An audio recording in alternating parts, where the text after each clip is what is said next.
In this video, we will explore how to use the promo code from your instructor to obtain a Maple license. First, go to the Maple web store, scroll down, and click on Redeem Code from Instructor. Select your category and location, and enter the code your instructor provided.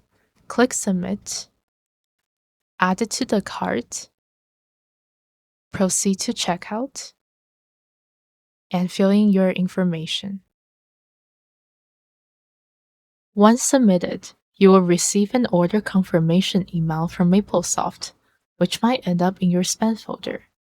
This email has a download link and a purchase code to activate Maple. More information on how to use them can be found in the next videos.